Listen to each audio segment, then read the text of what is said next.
Originally the bus had metal conduit running down this, which had cables in it, the electrical cables. I didn't like the look of it, so I ripped them out and recessed the cables inside the walls. But now I need to cover up this gap between the ply. So I'm just using this.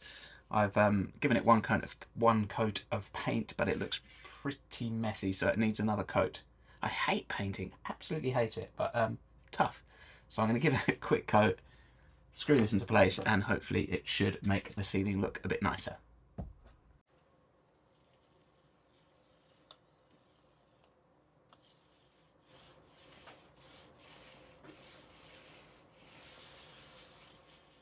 Those are done. It wasn't too bad, just needed a bit of music. Only took a few seconds. That's all good. Whilst those are drying, I'm going to give a little bit of a touch up to some of the areas that got damaged when I was putting the chimney in.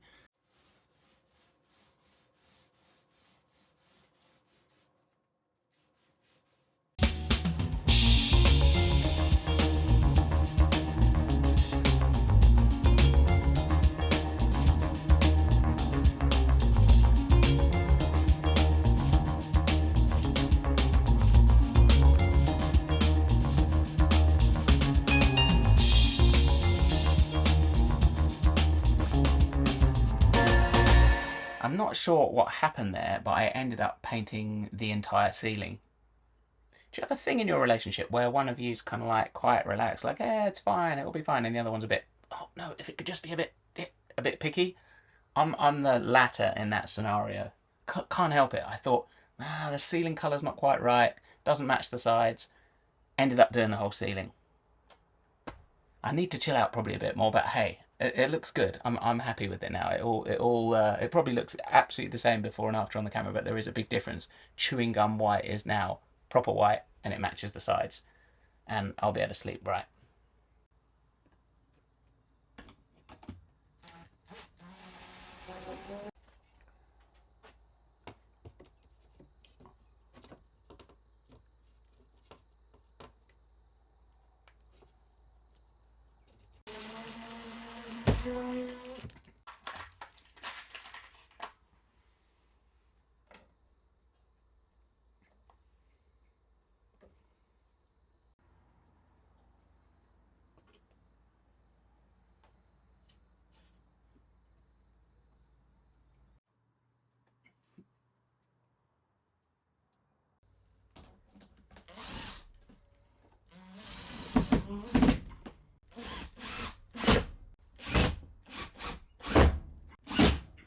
Something nice about having an older bus, it has some really nice features like this lovely bit of wood, obviously been steam bent into shape. I'm not sure what the wood is, but it looks nice. So I'm not painting these. I'm going to leave them because I just think the wood looks great, and it's nice to have at least some of the original features in the bus.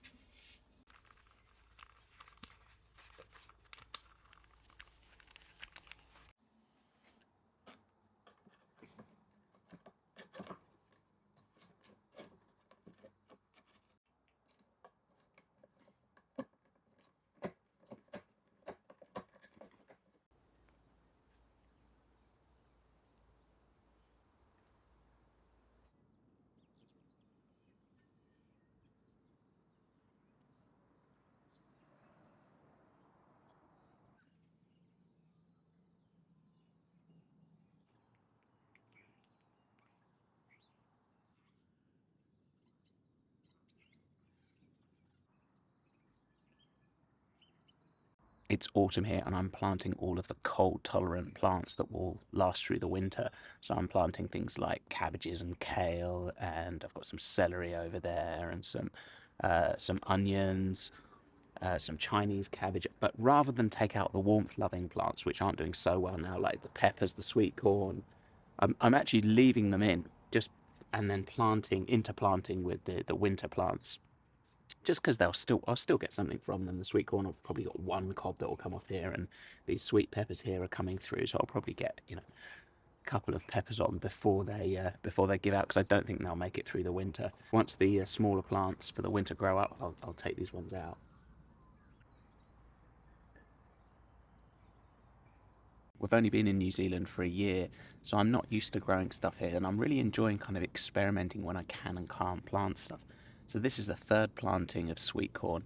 I put some in spring, and then a bit later in the summer. And this, I planted this really late summer, wondering whether it would survive and grow into autumn. And it's okay. You can tell it's not fantastic, but I'm pretty sure we've got one cob for sure off each one of them, and I doubt they'll get a second out. I'm not sure how they'll cope as it gets cooler through winter, but it's interesting just to see.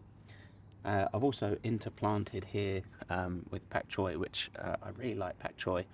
They're just tiny little seedlings at the moment. You probably can't see them, but those will grow up, and as those grow up, I'll take these sweet corn out and let the pak choi take over, because they'll survive through the winter. The winters here are fairly mild. The oceans stay warm, and the inner harbour is literally just over there, and so that means that this area itself will have a small microclimate where it stays quite warm as compared to going inland a few miles where they get frosts. And so I think for me, rather than just planting things going by perceived wisdom, you must plant that then, uh, I'm just experimenting a bit, and I think it's a nice idea to experiment with your own microclimate and experiment with your own garden. The tomatoes are coming to the end of their season, but again, rather than rip them out, I've just left them in. There's still plenty of tomatoes on there, and they're still slowly ripening up, but I've planted peas as well. And so the peas are now really liking this colder weather, and they're taking off, and eventually the tomatoes will just die out, but I'm just going to leave them as is.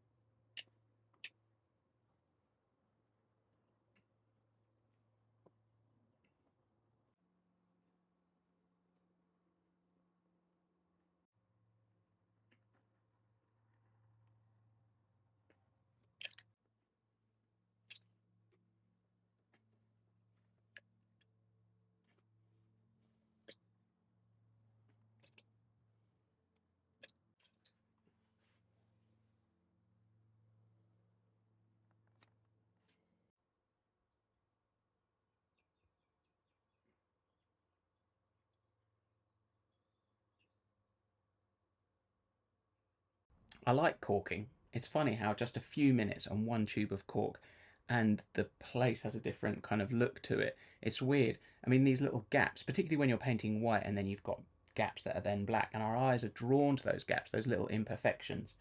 And just a few minutes with a corking gun, get rid of that imperfection, and the whole place just looks, I don't know, just looks a bit more finished. Which it is. I'm not going to do any more painting for a bit now, so the painting bit of it's finished. Time to get on with the next job.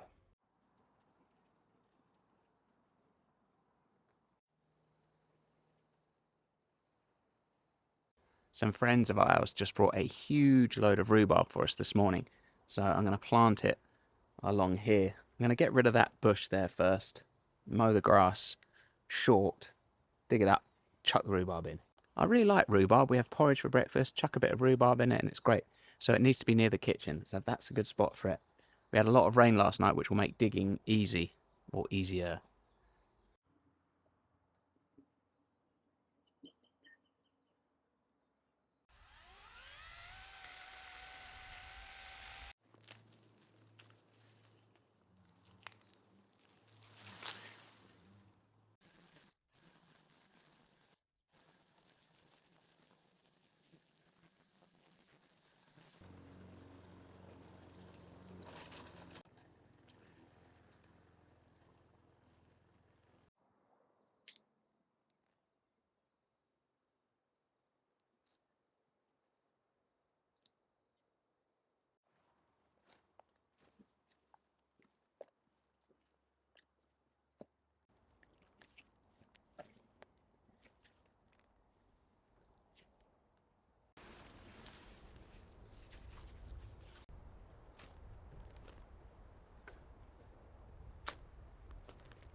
not a big fan of digging. I usually try and avoid it as much as possible. Usually just put cardboard down, compost on the top, and then plant into that. But I got these this morning. I didn't have time for all of that, so just thought I'd dig a trench and chuck them in. I'll water them, and that'll be it.